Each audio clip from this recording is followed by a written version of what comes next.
A lot of this isn't going to make sense to you, and I'm sorry about that.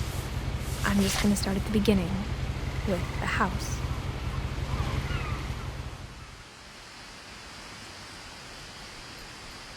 Someone had put up a chain-link fence, but it looked like I wasn't the first person to hop it.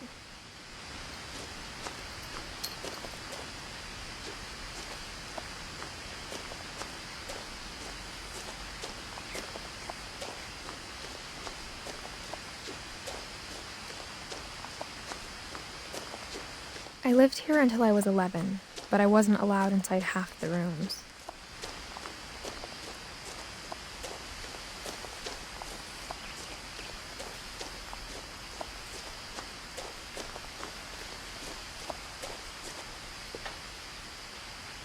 Inside the mailbox were bills from 7 years ago, marked urgent, open immediately.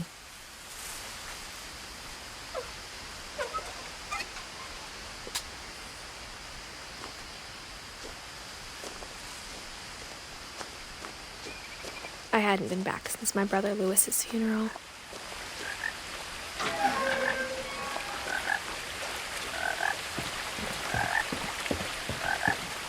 In her will, my mother left me a key but didn't tell me what it unlocked. Maybe she thought I'd know, or she thought that the mystery would be enough to bring me back.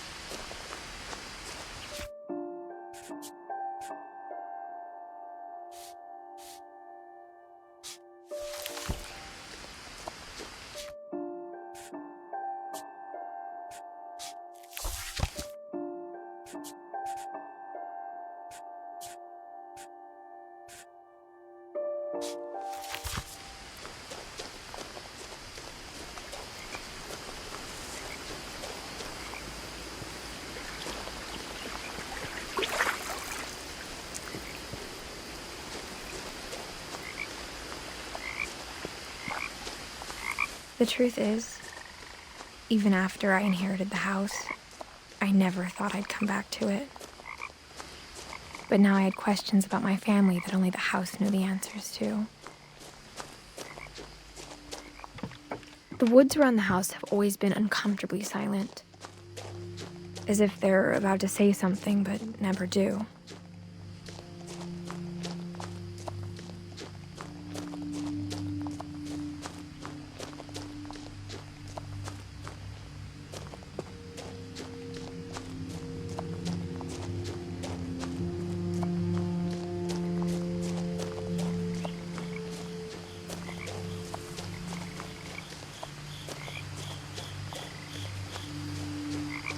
The house was exactly like I remembered it, the way I'd been dreaming about it.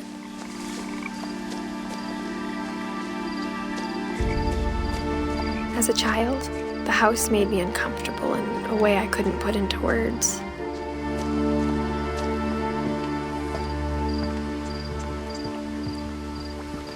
Now, as a 17-year-old, I knew exactly what those words were. I was afraid of the house.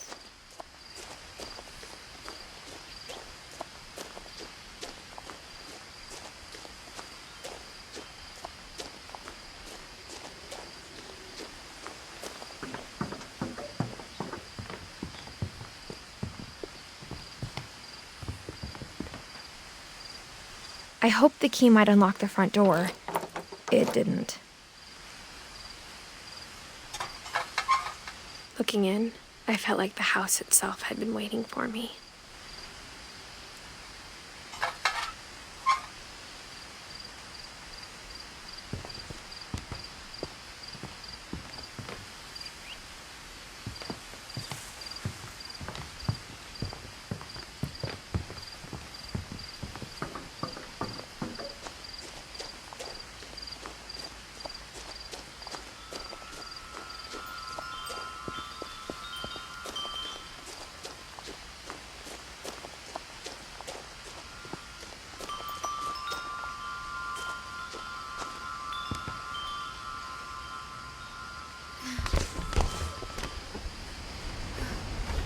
Crawling through the doggy door used to be a lot easier when I was 11.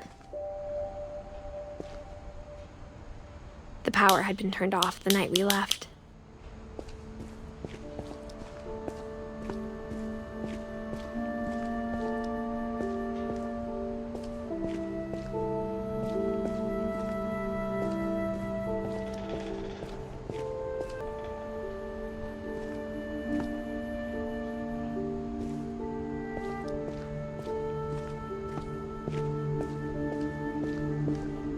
For the first time in years,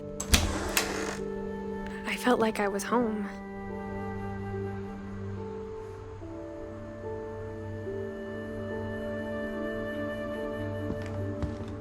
But instead of a family, there were just memories of one.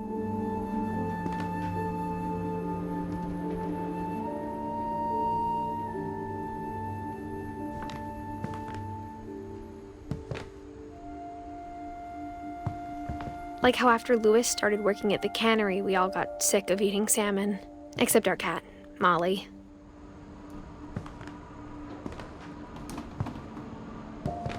Or how only one restaurant would deliver to our house, so we had Chinese a lot.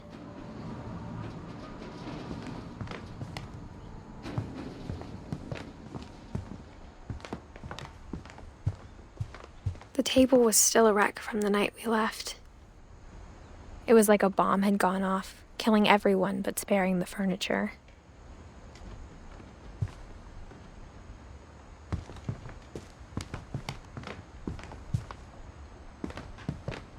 My mom was the only one of us who could imagine Great-Grandma Edie living in a nursing home.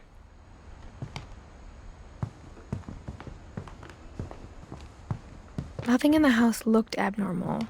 There was just too much of it, like a smile with too many teeth.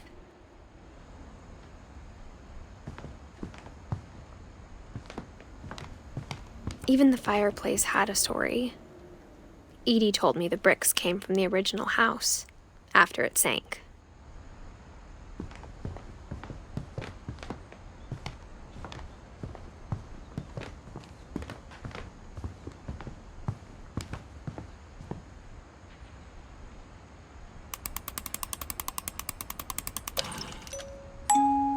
Great-Grandpa Sven built a music box for Barbara, along with the rest of the house.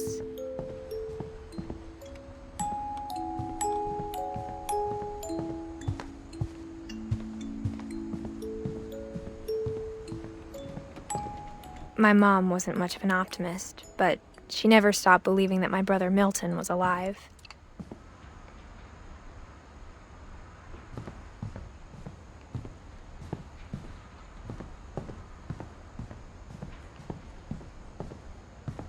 Mom always told me to stay out of the basement, so I wasn't too surprised when the key didn't fit.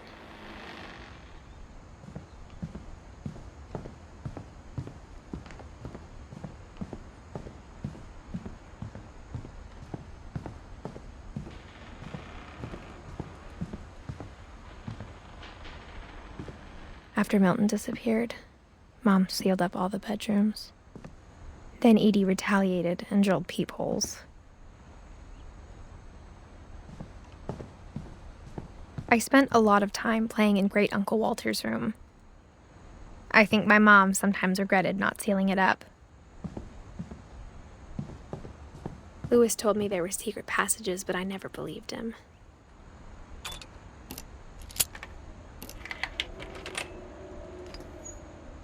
Turns out, my mom was really good at keeping secrets. Now it was time to find out what my mom had been afraid of.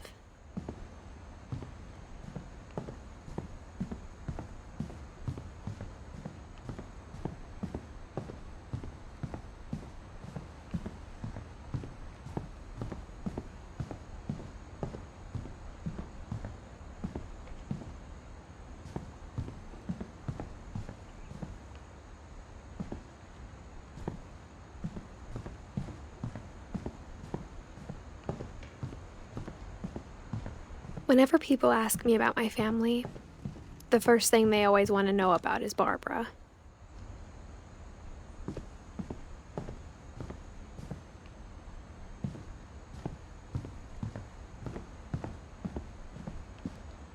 Mom must have locked the third floor stairs on the night we left.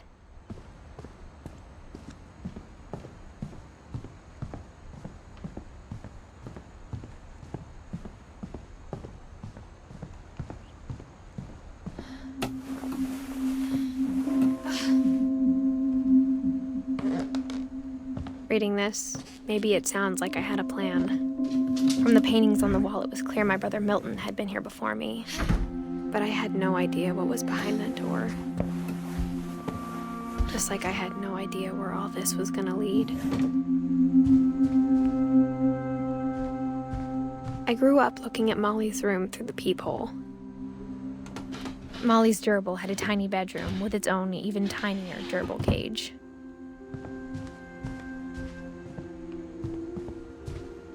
Being inside for the first time, I felt like I'd stepped behind a painting.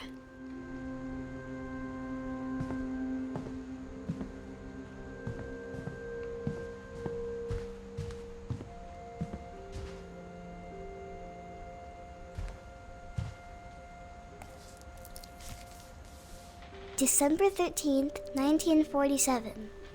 Dear Diary, I'll be gone soon, but I wanted to tell somebody about what's gonna happen. It started when Mom sent me to bed without dinner. I woke up and I was starving, so I looked around for something to eat. The gerbil food was dry, but I didn't mind it.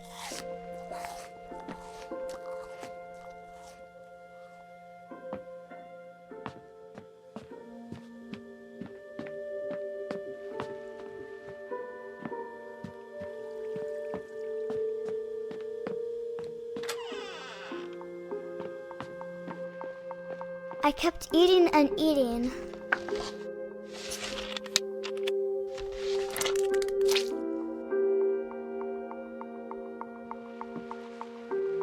I ate a lot of things that night.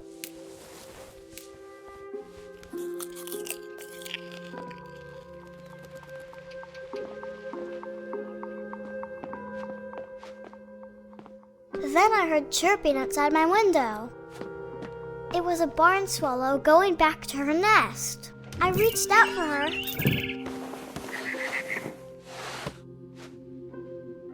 And suddenly, I was a cat.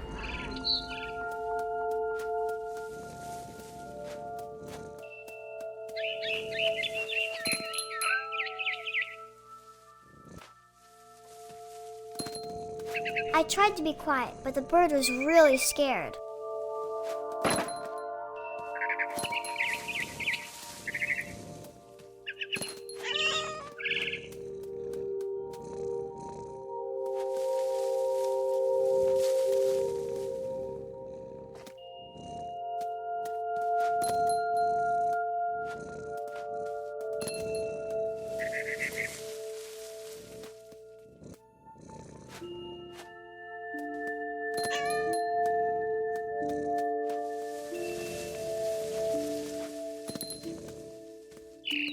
Mom and Dad didn't even look at me.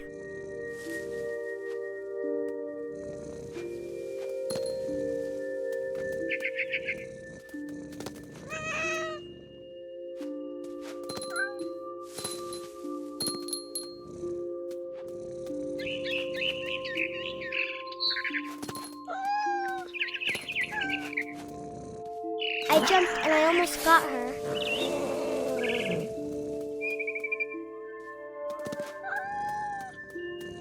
I could tell she was getting really tired.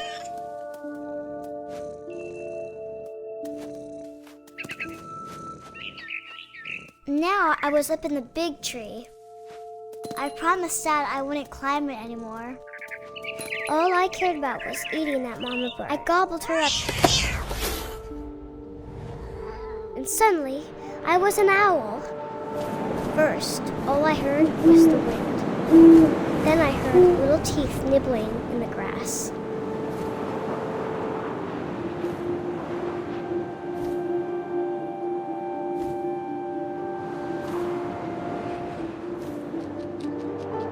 Rabbits.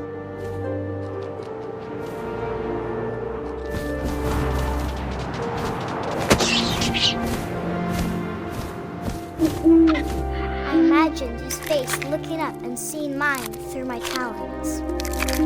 I swallowed him up, and I didn't chew one bit. Then I flew off to find something bigger.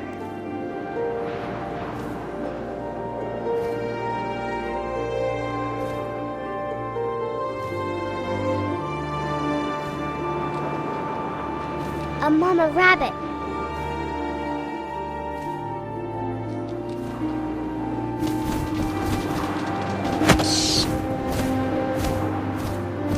She was almost too big to carry. I started choking, but I couldn't stop eating. And suddenly, I was a shark.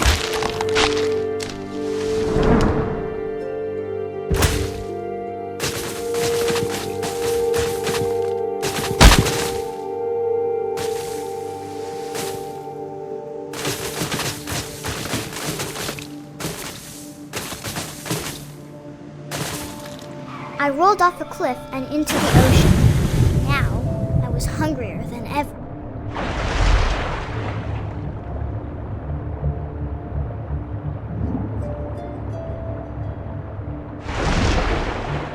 I wanted fat, juicy seals.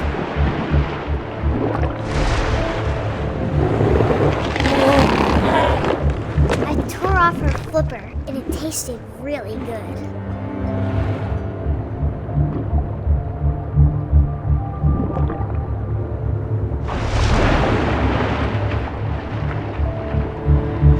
Grabbed on tight, but I was so hungry, I jumped out of the water.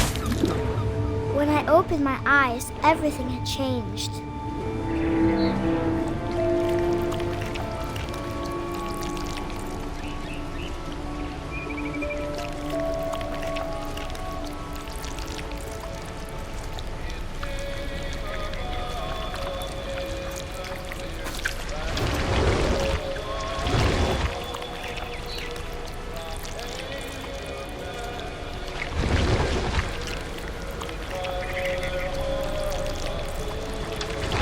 Now I was a monster, and I smelled people everywhere.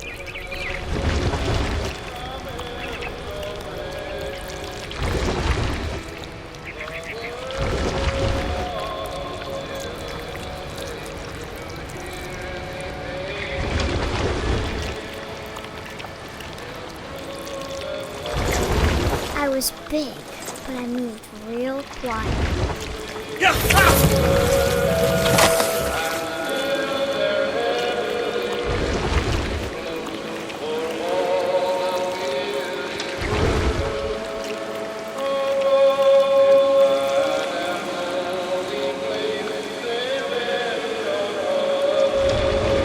I wanted to stop, but also I didn't.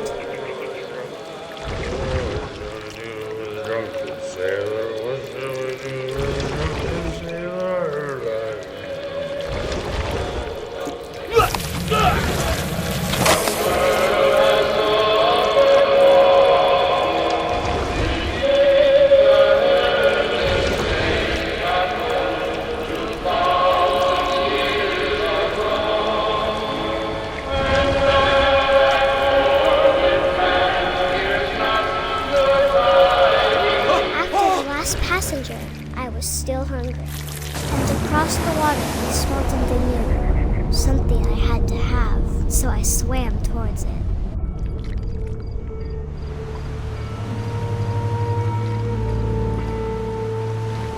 I slithered onto the sand, and the good smell went into an old pipe.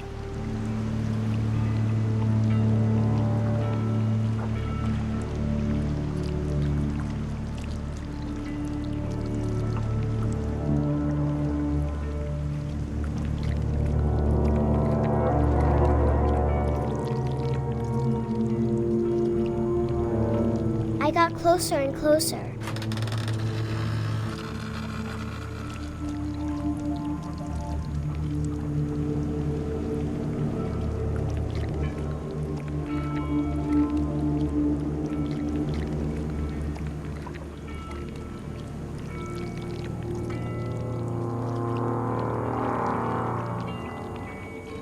All my stomach started growling. And suddenly, I was me again.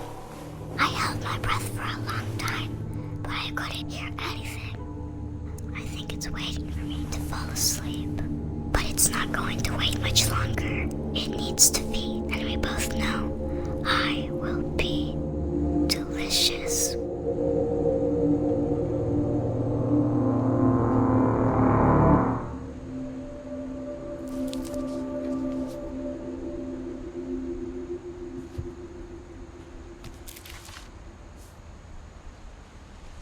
I'm not sure if I believed all of that, but I'm sure Edie would have.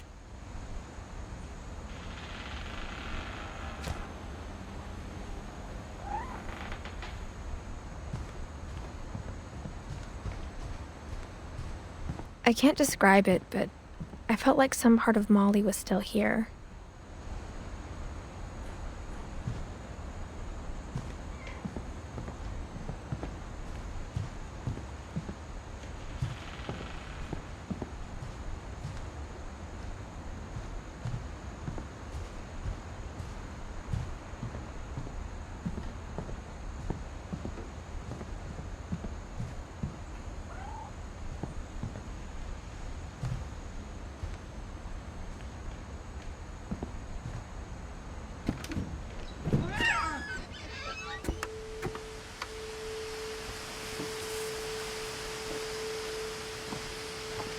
This will be obvious later, but my mom never told me any of these stories.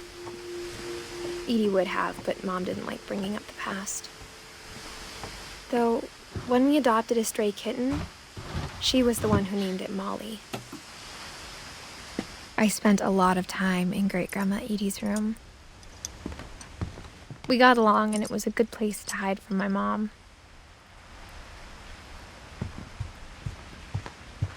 Edie gave a big interview about a mole man living under the Finch house. My mom was furious. I hadn't thought of myself as Edith Jr. for a long, long time. When Edie told people Sven was killed by a dragon, she could also have said he was building a dragon-shaped slide that collapsed. Even in her 90s, sometimes Edie seemed a lot younger than my mother. The only trace Grandpa Sam's first wife, Kay, left on the house was the pink bathroom. It was a pretty big trace.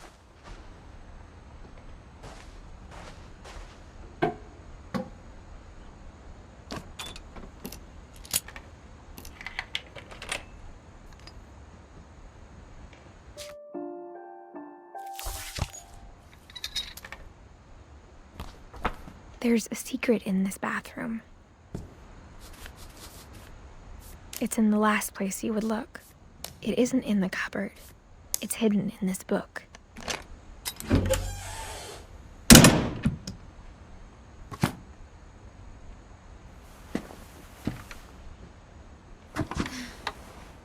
Sven gave Sam an old camera he'd refurbished.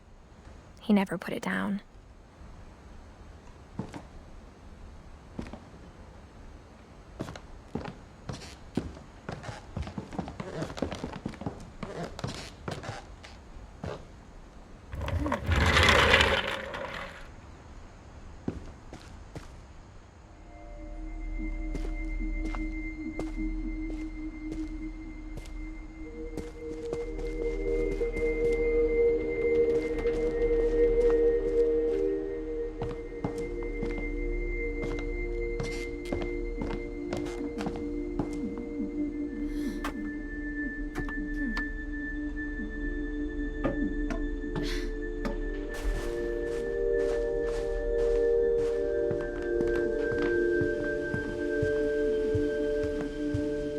Her room was like a museum.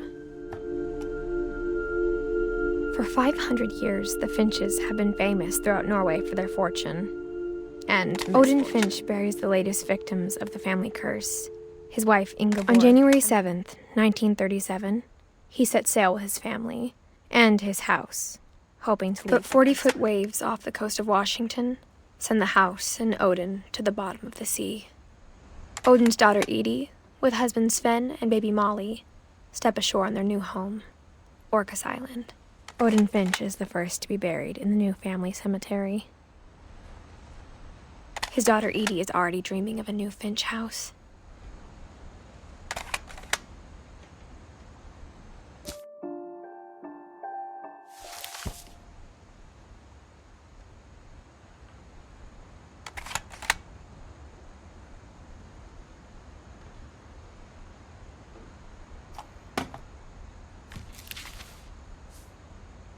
Whatever's wrong with this family, it goes back a long ways.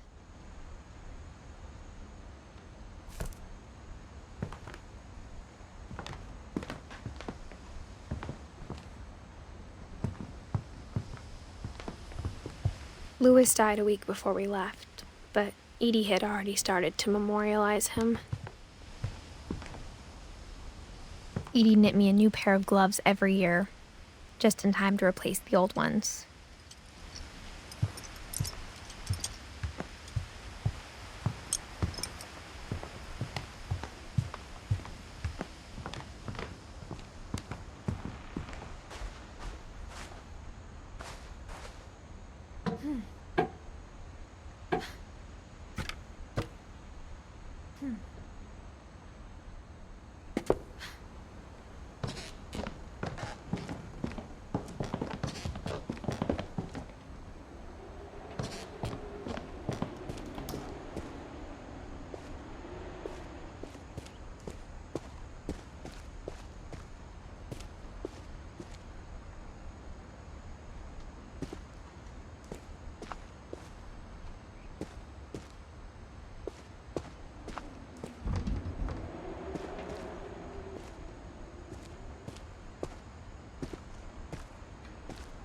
I knew Grandpa Sam had a twin, and that he never talked about him. I guess my grandpa didn't like history any more than my mom did.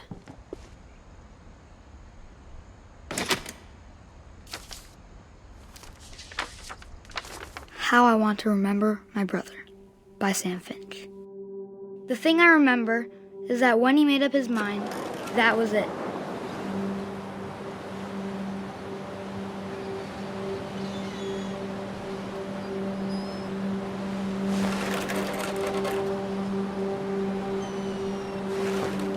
My brother said he'd die before he ate another mushroom, and he did. At Barbara's funeral, we swore we'd never be afraid again, and he wasn't. I think Calvin always wanted to fly.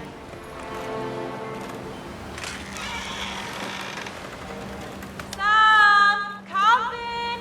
Dinner's ready! Coming! But that day, he finally made up his mind to do it. I told him going around was impossible. Maybe if I hadn't said that.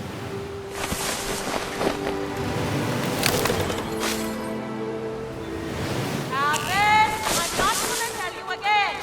Maybe if the wind hadn't picked up. Then maybe he'd still be here. But I doubt it. I think he'd already made up his mind. That's what I want to remember about my brother.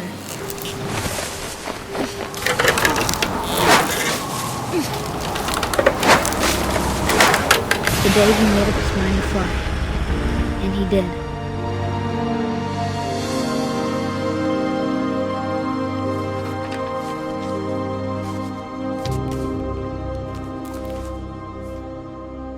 Calvin's story felt strangely familiar. When I was younger, I remember trying to do the exact same thing.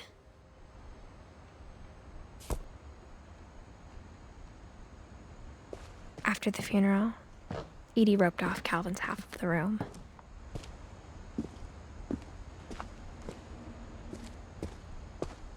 Mom said Grandpa Sam enlisted at 18 and never set foot in the room again.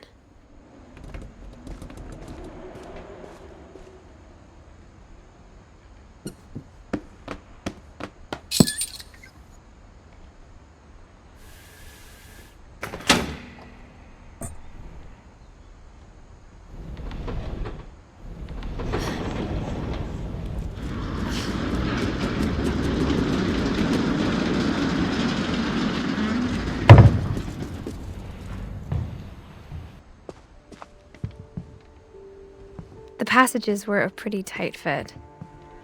They'd obviously been built for smaller hands and bellies.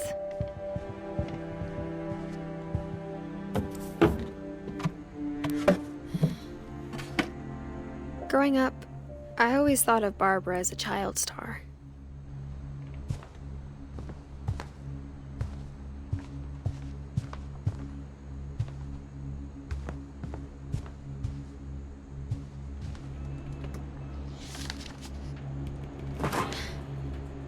Of all the stories people wrote about Barbara's death, I'm surprised Edie saved this one.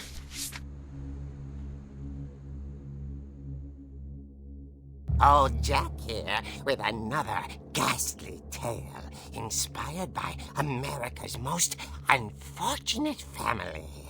I'm calling it The Surprise Ending of Barbara Finch. As a child star, Barbara was famous for her scream. Now at 16, she was all washed up.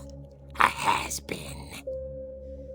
But in a lucky break, she'd been asked to perform her signature scream at a local convention for monster movie fans. It was just the boost her career needed. Unfortunately, her scream hadn't aged well. Getting better. I think you just need the right motivation. Her biggest fan and current boyfriend, Rick, was about to demonstrate when... Now that was a great scream. It was Barbara's father, Sven. He'd slipped into a table saw and had to be rushed to the emergency room. So Barbara got stuck babysitting her youngest brother, Walter. Her convention comeback was cancelled. Okay, I'm hearing frustration, but I'm not hearing terror. What if I tried... A gang of hoodlums in Halloween masks have been terrorizing Orcas Island tonight. Police are urging residents to... That came from the basement. You're right! Also, I loved your delivery on that. Why is your basement door locked? Because my dad likes making puzzles and secret passages. There's a key hidden in the music box. The secret is to keep winding and winding until finally the key pops out. Thanks, babe. I'll be back in a sec. 20 minutes later, Rick hadn't returned. So Barbara went to look for him, right on cue. She reached for the music box. And as she wound the key, she listened for Rick, but the house was silent.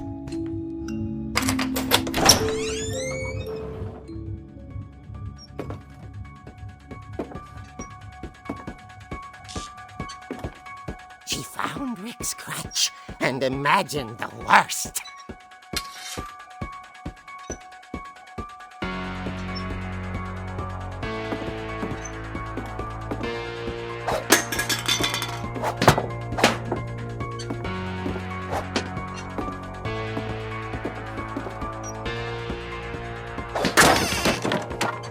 The gang's leader is the infamous Hookman killer, Dr. Carl Hamill, who impaled and then ate his family 10 years ago tonight.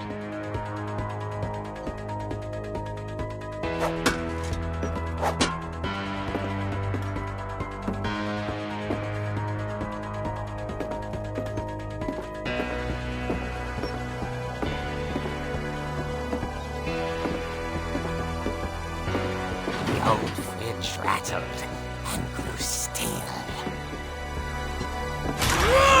Oh dear! Oh! Rick? Barb, relax. I was just trying to scare you to help you find your scream. Well, I'm not scared, Rick. I'm furious. Then act furious. All I'm getting from you now is that you're hurt and confused and She threw him out, but she kept a little something to remember him by. Barb, have you seen my other crutch? And she was still holding it when she fell asleep watching the late picture show. Hours later... Barbara! Walter, what's going on up there? Ah! Okay, I'm coming up, but if this is a trick, you're dead, Walter.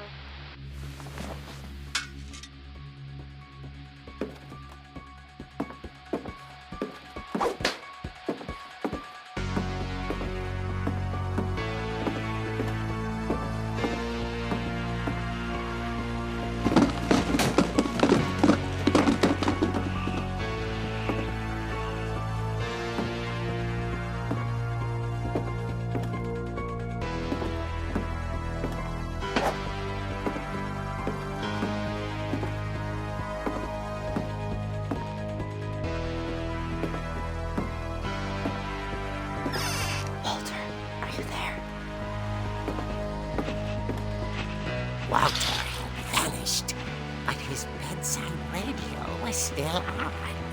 Orcas Island police described the man as 6 feet tall, with a steel hook for a hand. Residents are urged to lock all doors and windows and notify the police of any suspicious activity. Barbara turned, saw the hook man, and was speechless.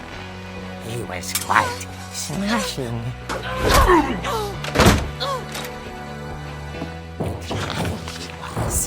He couldn't get enough of Barbara. Okay, Barbara, there's gotta be another way out of here.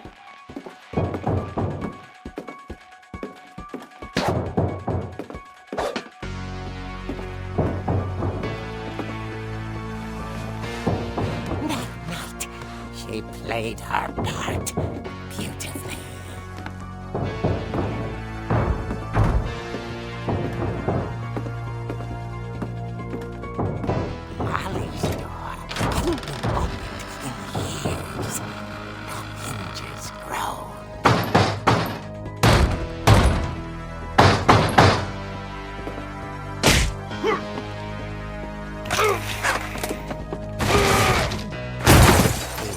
Moving, but she sensed the story might not be over yet.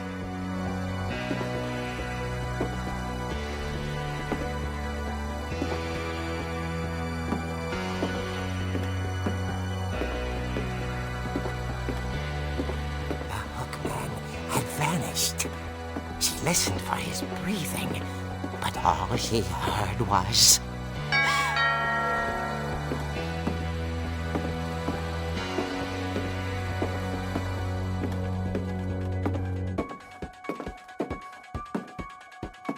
Someone at the door was dying to speak to young Barbara. At the door, she heard whispering. It was coming from inside the house.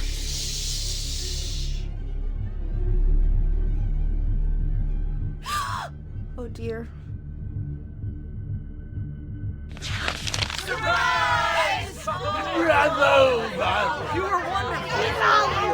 The monsters had come to surprise her. For Barbara, it was a dream come true. Then she saw what kind of monsters they were, and she realized what was about to happen. She was going to be famous. And with her final breath, Barbara Finch gave the performance of her life.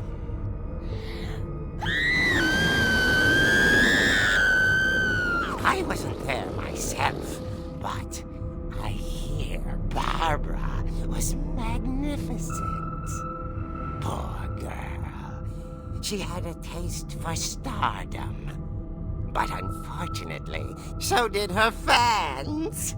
Of course, the police blamed it all on poor Rick, who disappeared the same night. And little Walter? Hiding under his bed the whole time. He took it all pretty hard, but that's another story. As for Barbara, tucked inside the music box was all they ever found of her. Her ear. Now that's what I call a real eerie tale.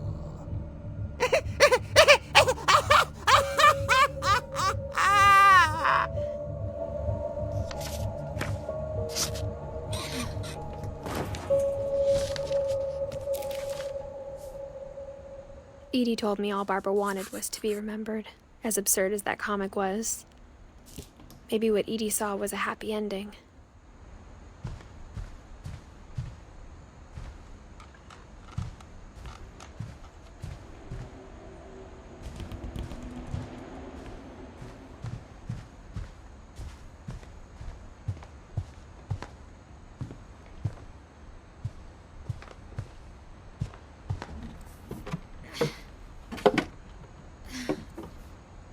I guess now I know why Mom didn't like me playing with the music box.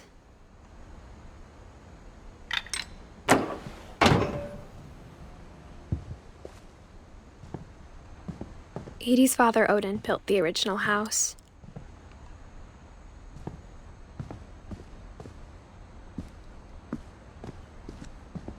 It's funny. All those times I played with the music box and never found the basement key.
Mom said the basement was off limits, unless I wanted another tetanus shot.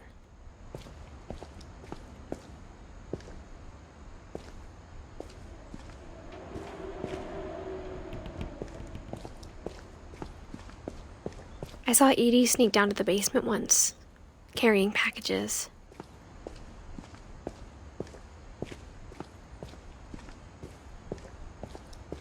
I thought maybe she was hiding presents. It turned out she was hiding a lot more than that.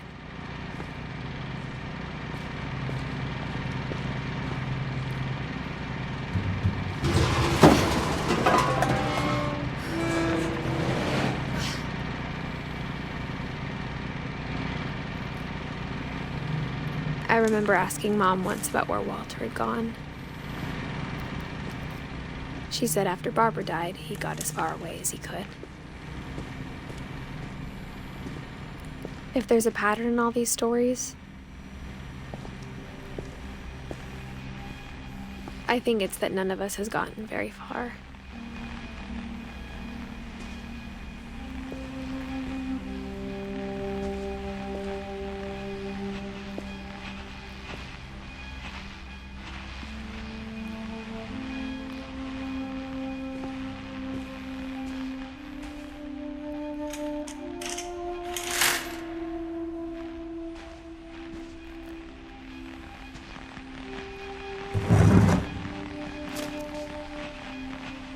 Goodbye, everyone.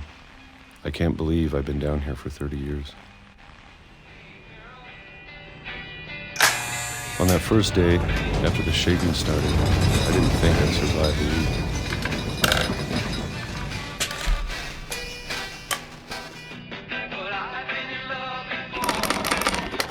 But after a few days, I settled into a routine. That's what kept me sane. Having a schedule, living for today. I always expected to be dead tomorrow. But if you wait long enough, you get used to anything.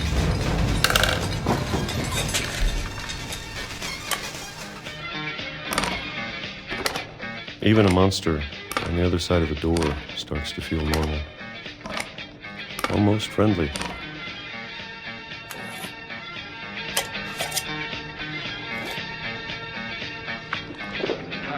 And then one day, everything just stopped. Whatever that thing was, it was gone. Maybe it got tired of waiting. Or maybe I just got tired of being afraid.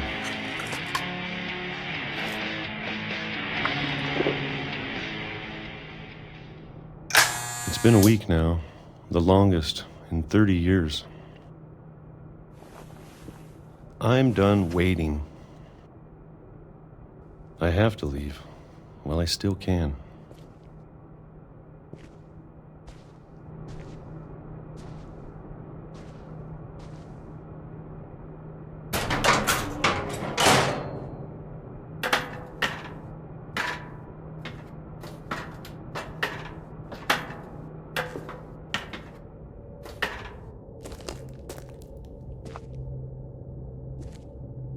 I know it's out there somewhere.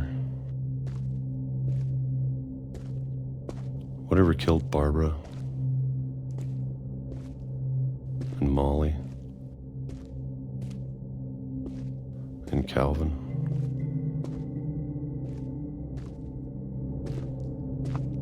Maybe this is all a mistake. But I need to stop living the same day, even if it kills me.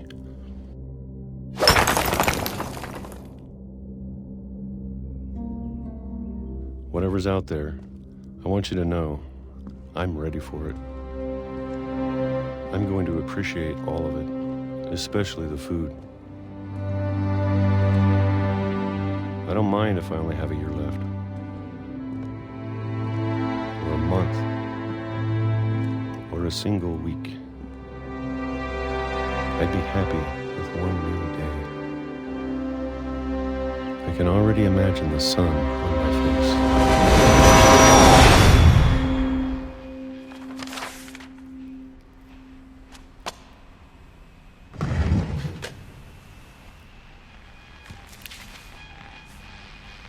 Walter died when I was 6. I can't believe my mom never told me he was down here. I'm sure my mom was trying to protect me.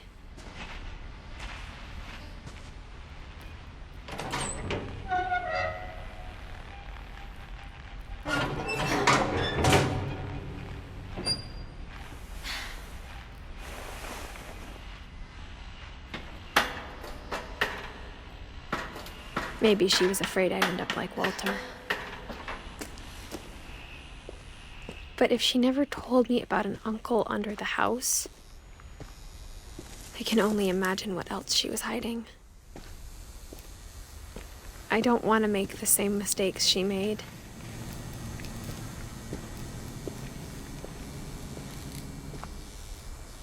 Trying to bury something that's still alive.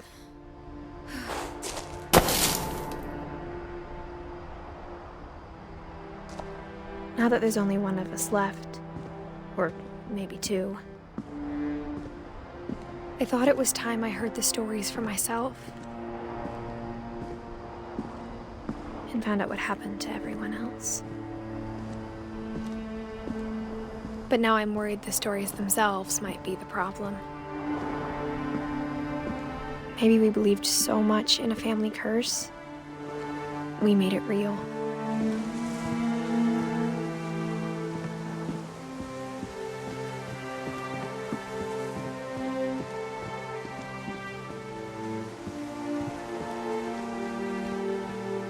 I don't know if I should even be writing this.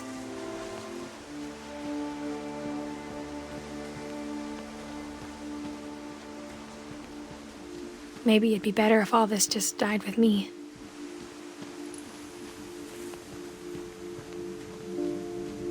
But I thought you should know about your family.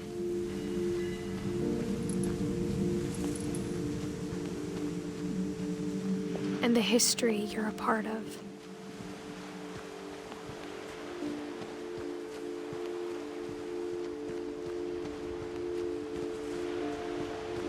Though to be honest, I feel as lost as you probably do right now. I think the people in these stories believed them, for what that's worth.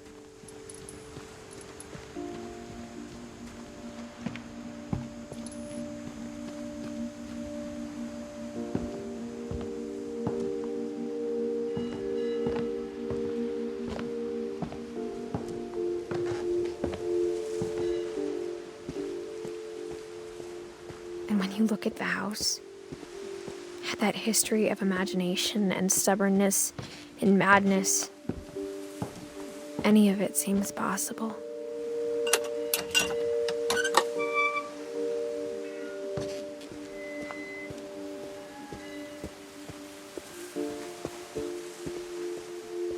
I think we've been surrounded by death for so long, we've just gotten used to it. What kind of family finishes building a cemetery before starting the house?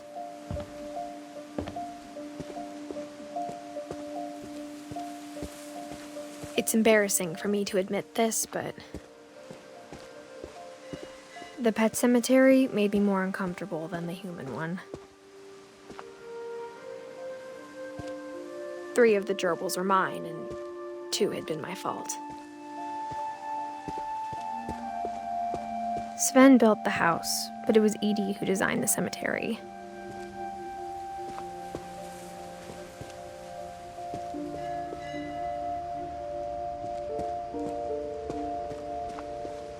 I'm sure Odin's monument had been Edie's idea. My mom was always trying to move on, but for Edie, the past never went away.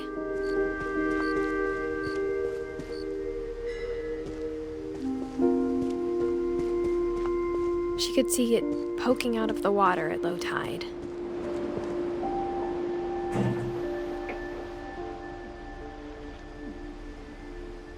Edie said she dreamed about the old house every night.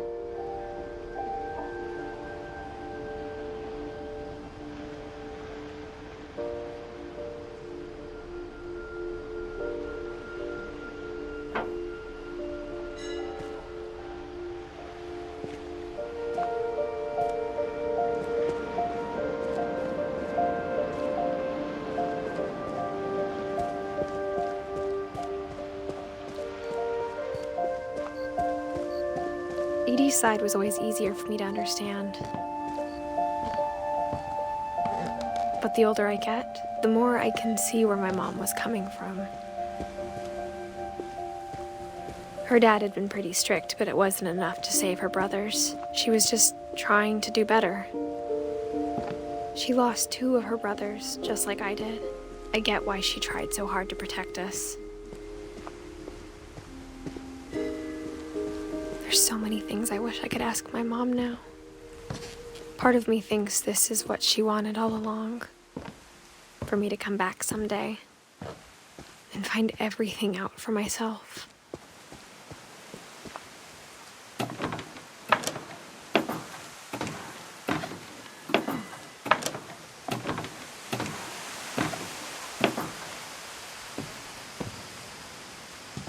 But looking back on it now,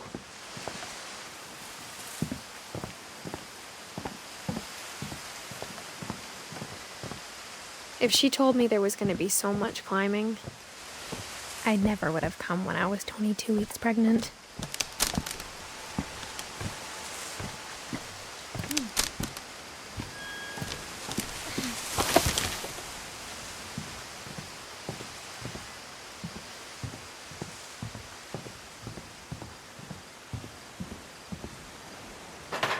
I never met Grandpa Sam, but I think he and my mom had a lot in common.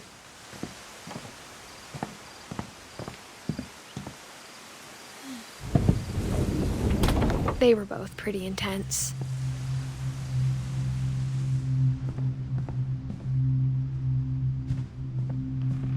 Instead of hiding from death, Sam seemed to go out of his way to meet it.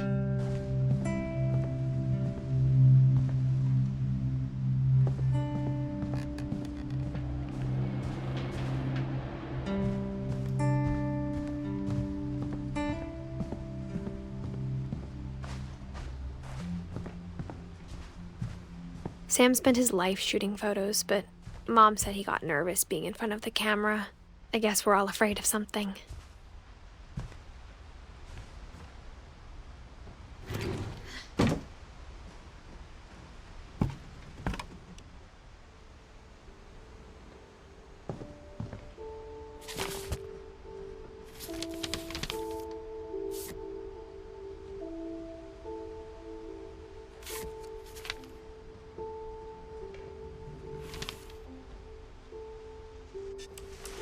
Dawn, I promise, you'll never forget this weekend. Yes, sir. These memories are gonna last a lifetime. Perfect. Am I gonna have to shoot anything? It's gonna rain the whole weekend, isn't it? I will never forget this weekend, Dad. Okay, got it. I'm gonna take some pictures, okay? Just be careful.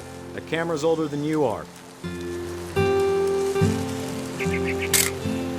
Aw.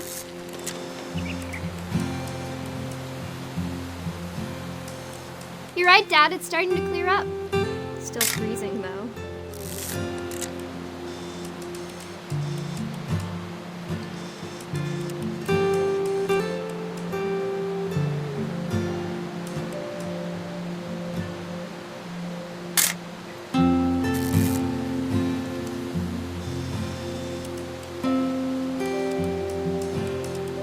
Definitely should not have drunk all that coffee. Hold still while I take a picture of you. Hey! That's a keeper. I'm just saying, I'm not always gonna be here, Dawn. You'll need to remember this stuff, if you want to survive. I'll be fine, Dad. You know who else thought he was gonna be fine? Some guy who died. Dawn, I'm being serious. I know, Dad. You're always serious. Doesn't being out here make you want to chill out? Well, to tell you the truth, I haven't been out here in 20 years.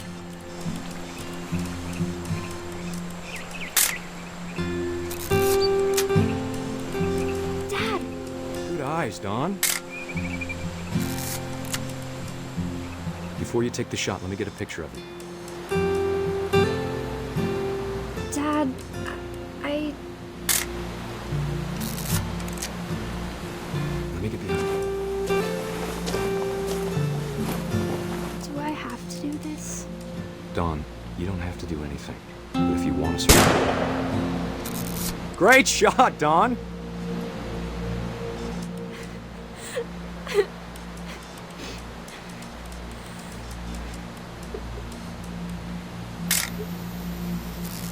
I'm proud of you, Dawn. Always remember that, okay?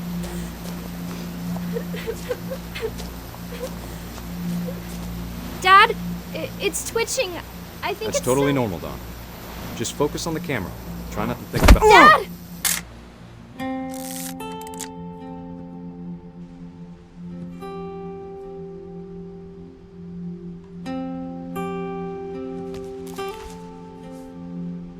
Of all these stories, that's the one I wish most that my mom had told me.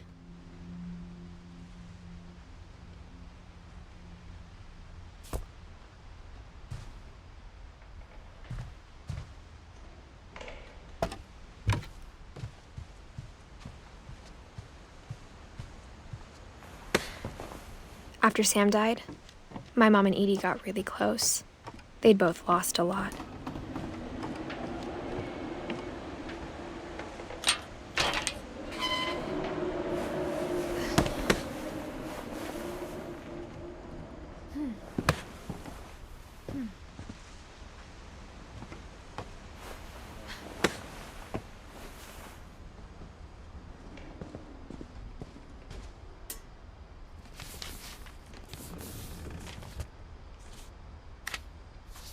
Dear Kay, do you remember the way Gregory used to laugh when he thought he was alone? Like something funny was happening, but only he could see it.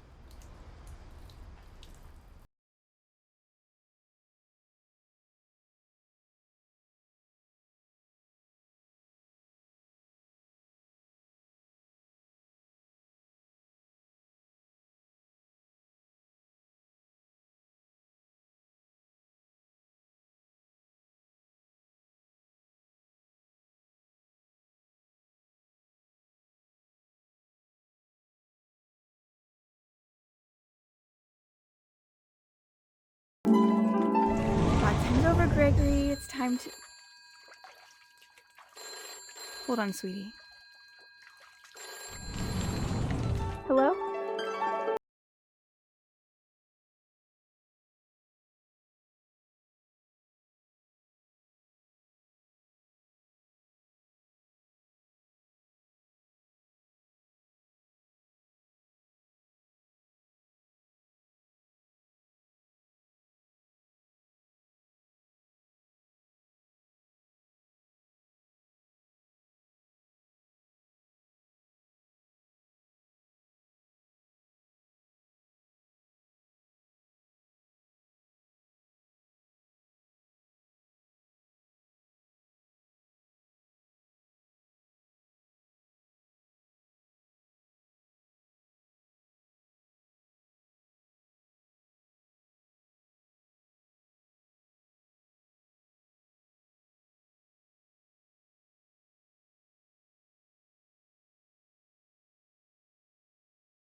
Everything you could. Maybe if I hadn't called that night. Damn it. I wish you could have told.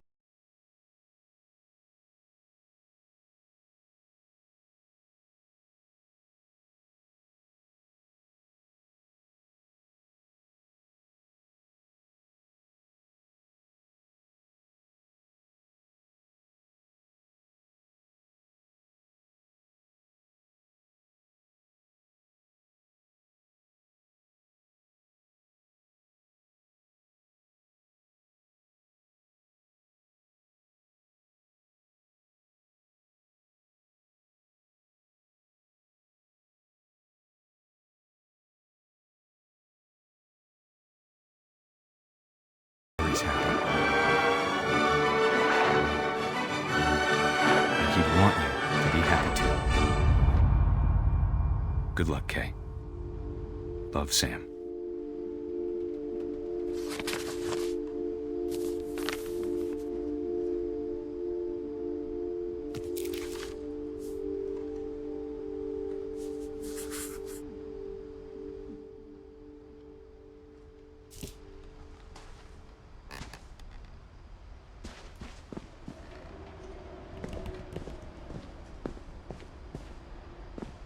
I can't imagine my mom ever writing poetry, and yet... A poem for Gus, who always said the wedding was a bad idea. Our father never hit us kids, at least not very hard, before the day my brother said with teenage disregard that he'd be dead before he'd see a wedding in our yard.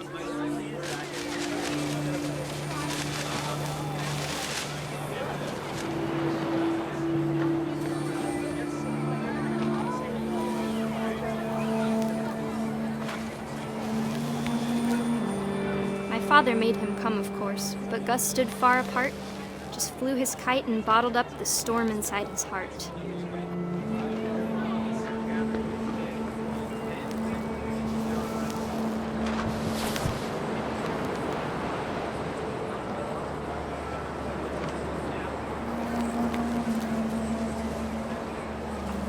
I tried to talk him out of it, but though he'd never met her, we don't need a stepmom, were the words that I now pronounce you husband and wife. You may kiss the bride.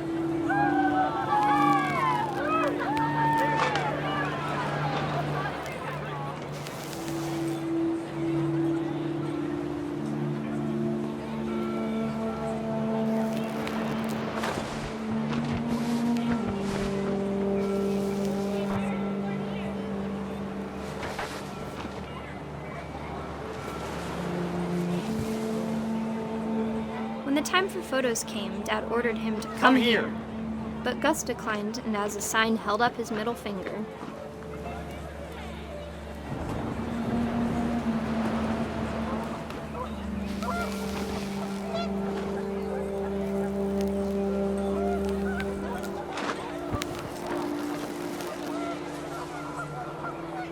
The wind picked up, and panicked geese appeared and quickly went. But all the humans did that day was go inside the tent.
Rain came down in buckets then, but no one seemed afraid that nature might destroy the tent our dad had crudely made.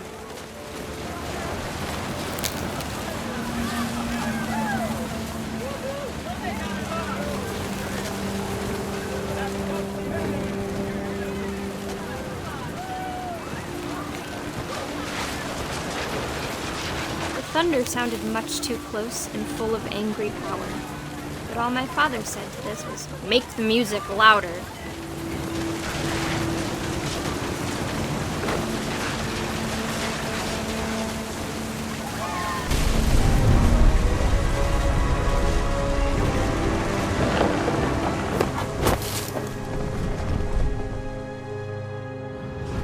I wish that I could truly say I thought about you on that day.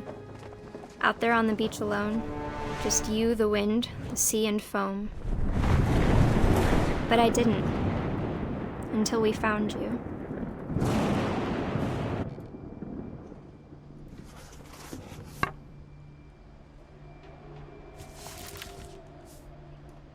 She never talked about him, but Mom told me once if I was a boy, they were going to name me Gus.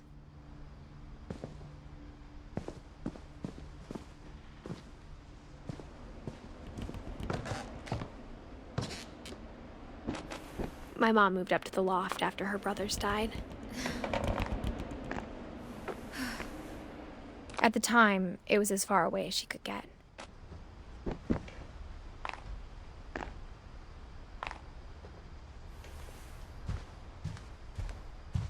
She spent a summer building houses in Calcutta, where she met my dad, Sanjay. Religion was another thing my mom never talked about, but I think it helped her a lot after her dad died. My mom moved to India a week after graduation and got a job teaching English.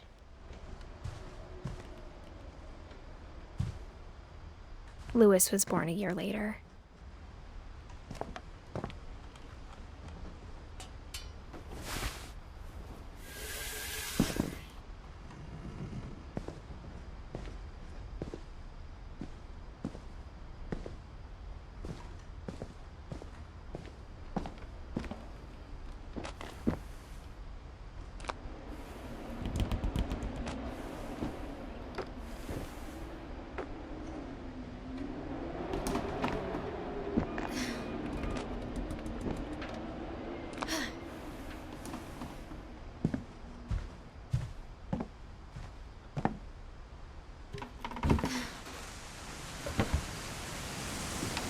When my dad died, I don't think Mom knew where else to go. I'm sure Edie was happy to have her back.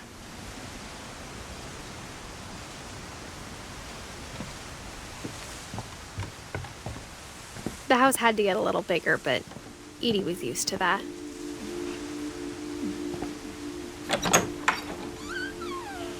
And for a while, things were good. almost normal. But it didn't last.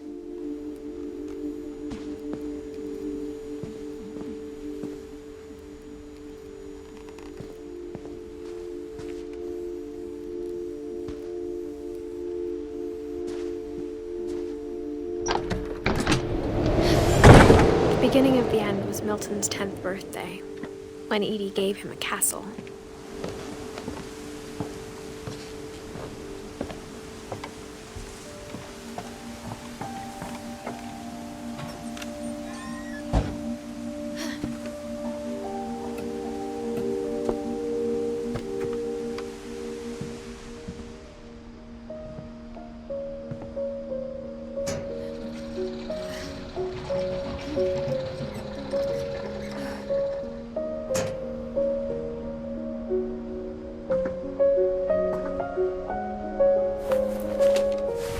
Milton Finch in The Magic Paintbrush.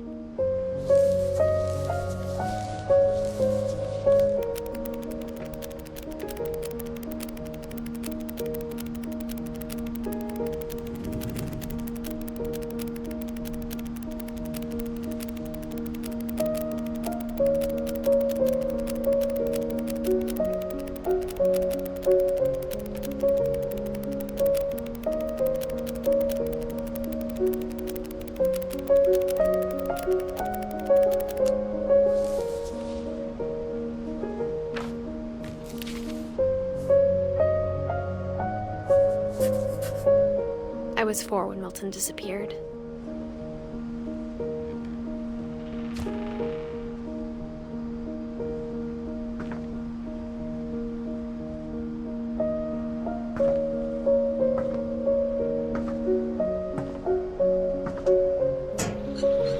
Mom spent months searching for my brother.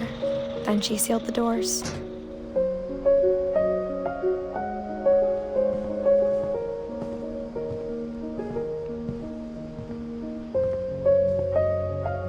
Whatever Milton had found in the house, Mom didn't want it getting out.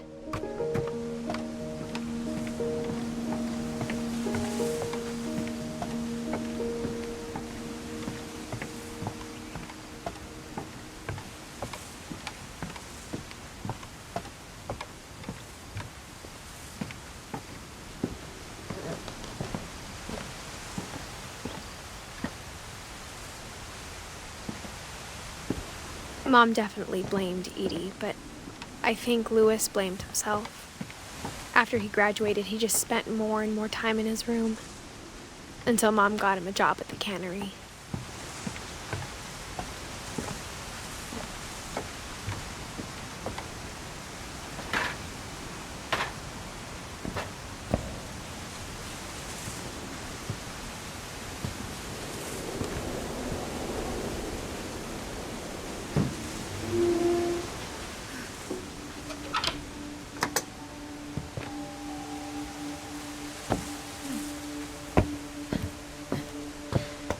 Louis's room smelled very, very familiar. That part of him lived on.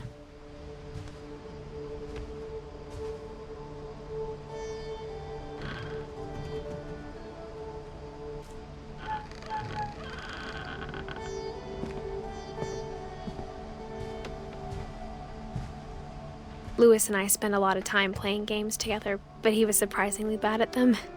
He died a lot.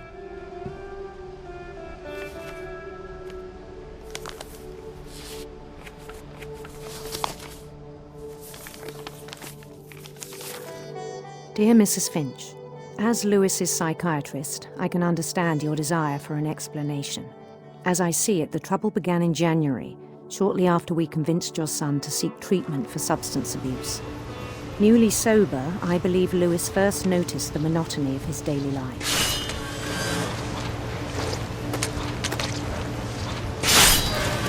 He kept working at the cannery,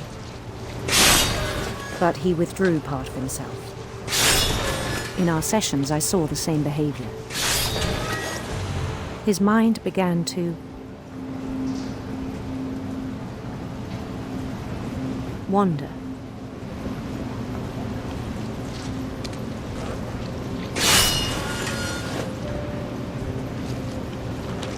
I asked him to describe it. He said he started small, imagining a labyrinth. He'd feel his way about.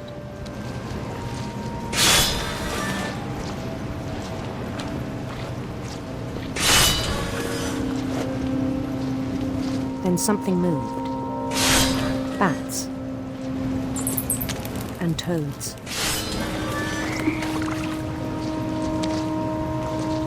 And things that have not names. He knew it was all in his head. But he took it very seriously. I had hoped he'd find himself.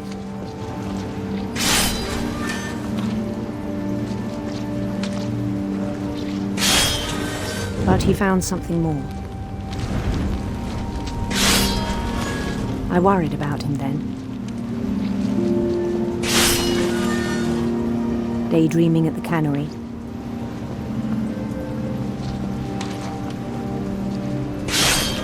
I spoke with his boss. But he said Lewis had become a model employee. Methodical, tireless, focused. Like a whole new Lewis. So I let him go on.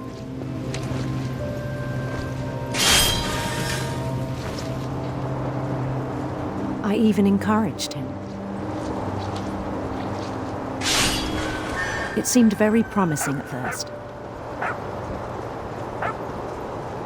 He told me he'd made a new friend.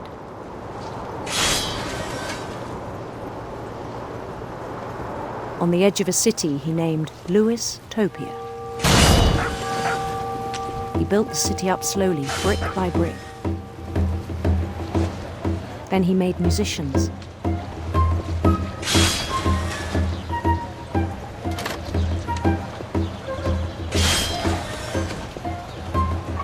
And songs for them to play.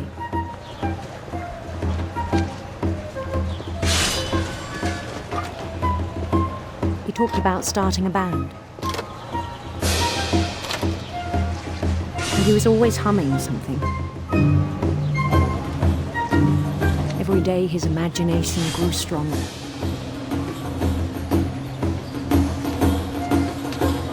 He no longer spoke at the cannery. But his chopping was as reliable as ever. Then one day it struck him that all the cheering crowds, even the stones under his feet, were all in his imagination, so he could do whatever he wished.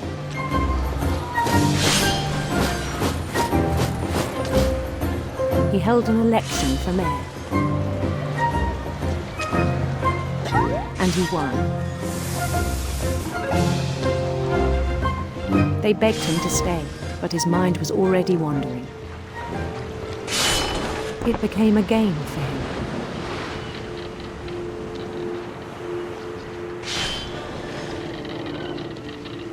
He'd conquer a city, then immediately push on. New Louisville. St. Louis. He started drifting away from our reality.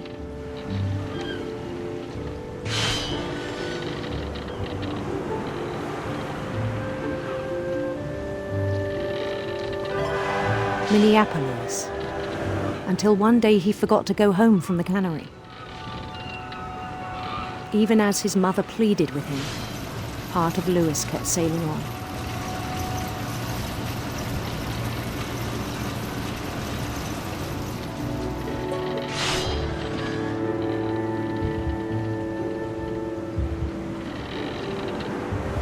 In Louisburg, he heard rumors of a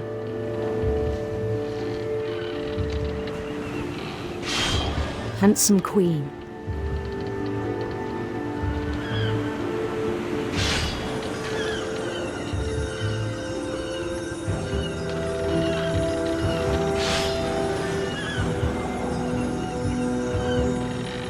The Queen was on her own quest for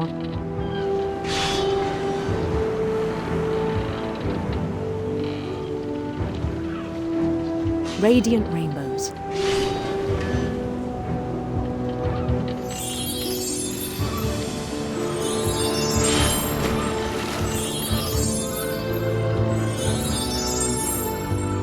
He followed the sound of her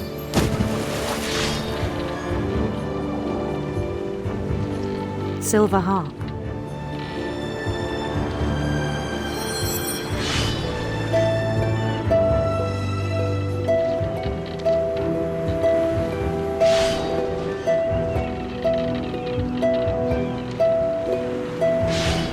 His chase led him to a golden palace east of the sun and west of the moon. Even then, his logic remained sound. He knew the world was all in his imagination.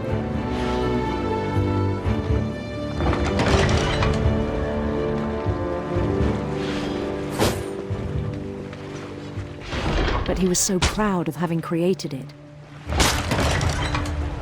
In his own eyes, he'd become something greater than a king.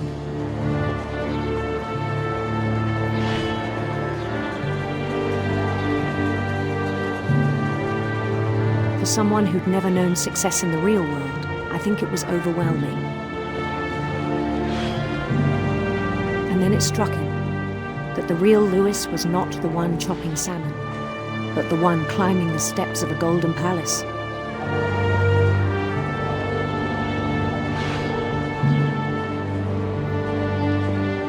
My imagination is as real as my body, he told me. It was hard to argue with him.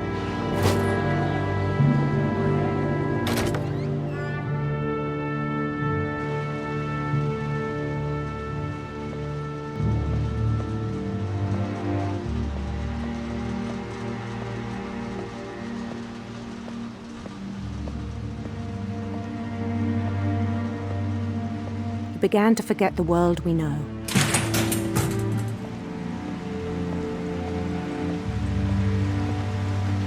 I think it pained him to remember Lewis, the cannery worker.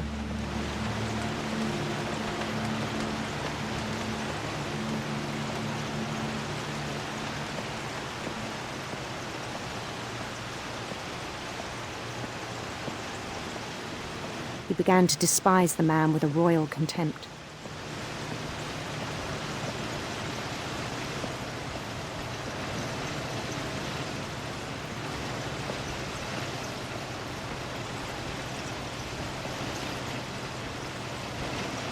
I still thought I could save him.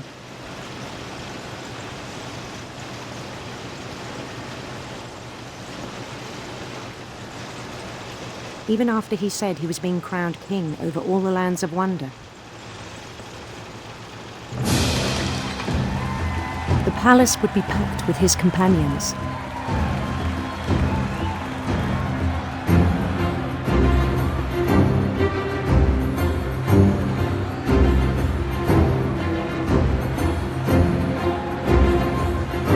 Including the wise Calico who'd insisted on advising him.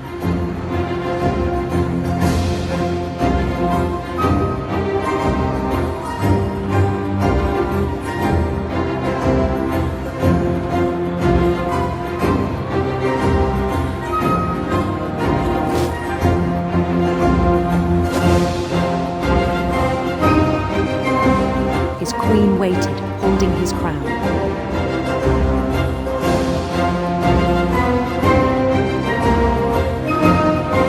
There was only one thing left to do.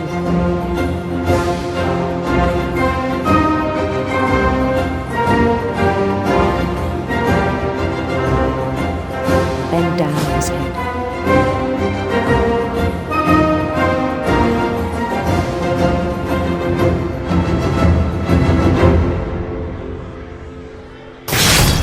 And the rest I think you know. Mrs. Finch, your son was a kind man who will be missed by all of us who knew him.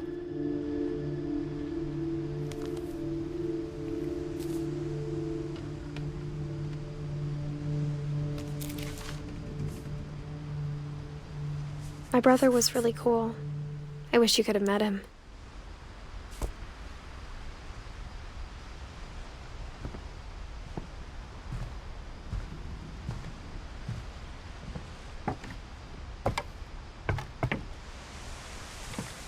On the way back from Lewis's funeral, my mom told me to start packing. She waited until the day before we left to tell Edie.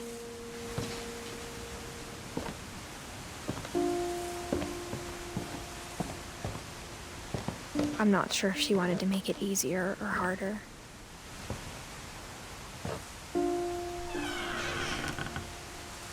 I wish we'd stayed.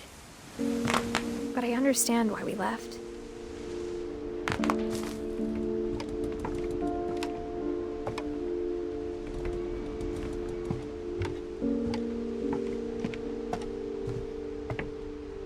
My mom ended up leaving everything behind.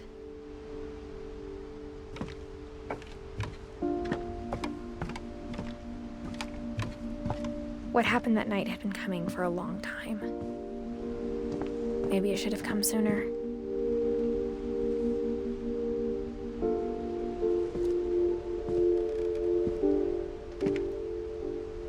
But it had to end one way or another. All that's left now is to tell you about that last night.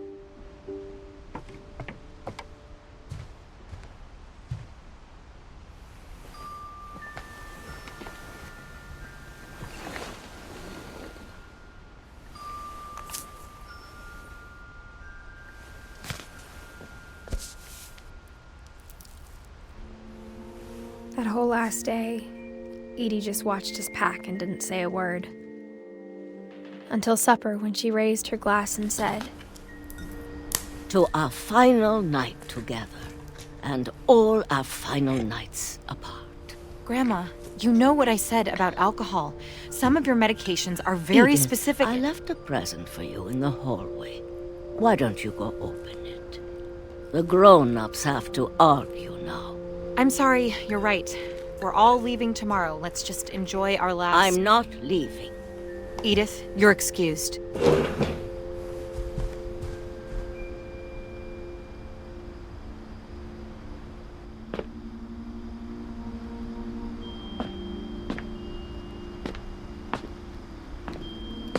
The power had been shut off that morning, but Edie always had plenty of candles. When my mom sealed the library, I don't think she knew about the other entrance. Or that Edie had a key to it.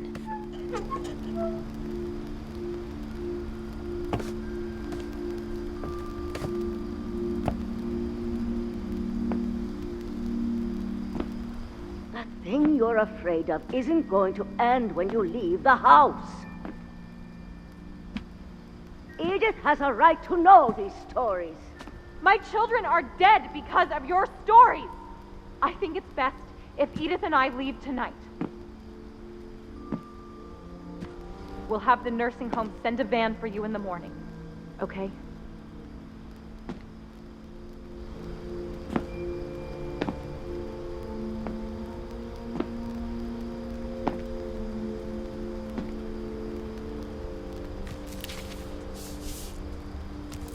Dear Edith, there's so many stories I wish I could tell you, but there's only time for one. This is about what happened on the night you were born. That night, the tide went way, way out. It was the first and last time I ever saw the old house aground. There'd been an earthquake out in the middle of the ocean. They called it the lowest tide in 1,000 years. God, it smelled awful. You know, I've seen that house every day of my life.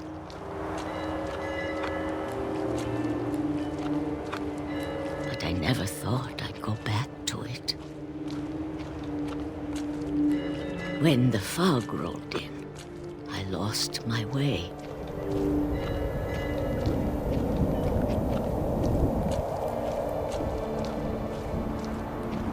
I got turned around.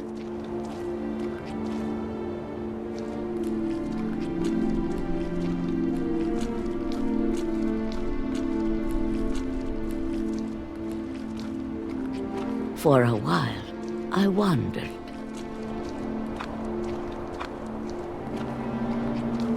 I started seeing things.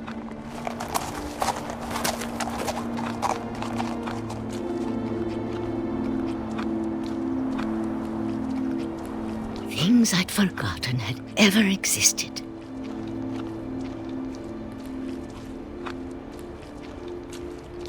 But when I saw them, they felt like old friends.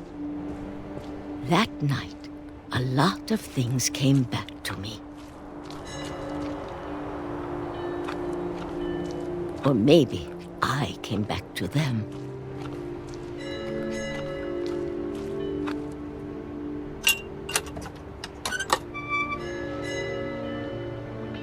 Things I can't explain, but that I need you to try and... Edith, what are you doing in here?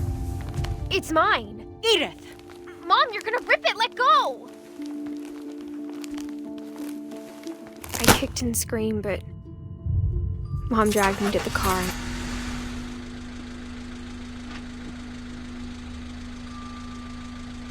I never saw Great-Grandma Edie again. The next morning, the band came to pick her up, but she was already gone. After that, we moved around a lot.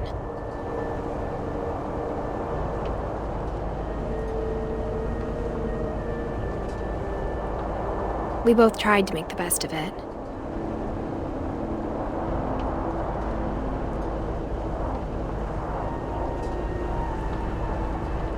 A few years went by.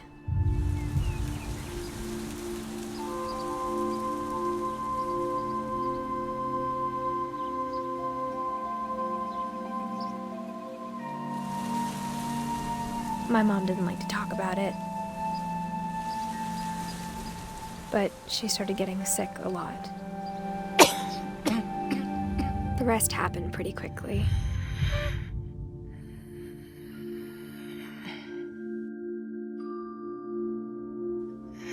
She got better for a while,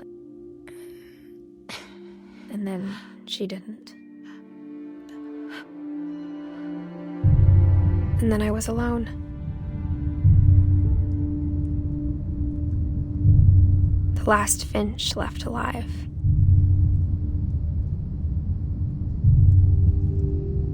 Until I found out about you.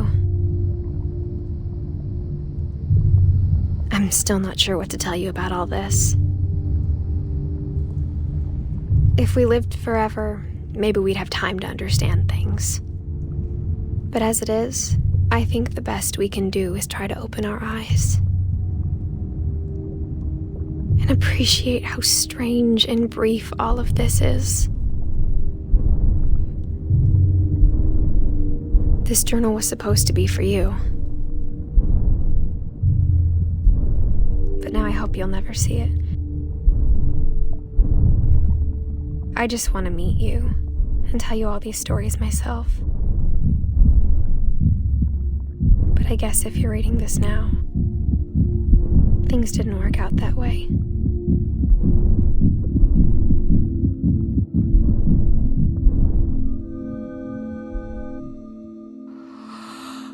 This is where your story begins. I'm sorry I won't be there to see it. It's a lot to ask, but I don't want you to be sad that I'm gone. I want you to be amazed that any of us ever had a chance to be here at all. Good luck.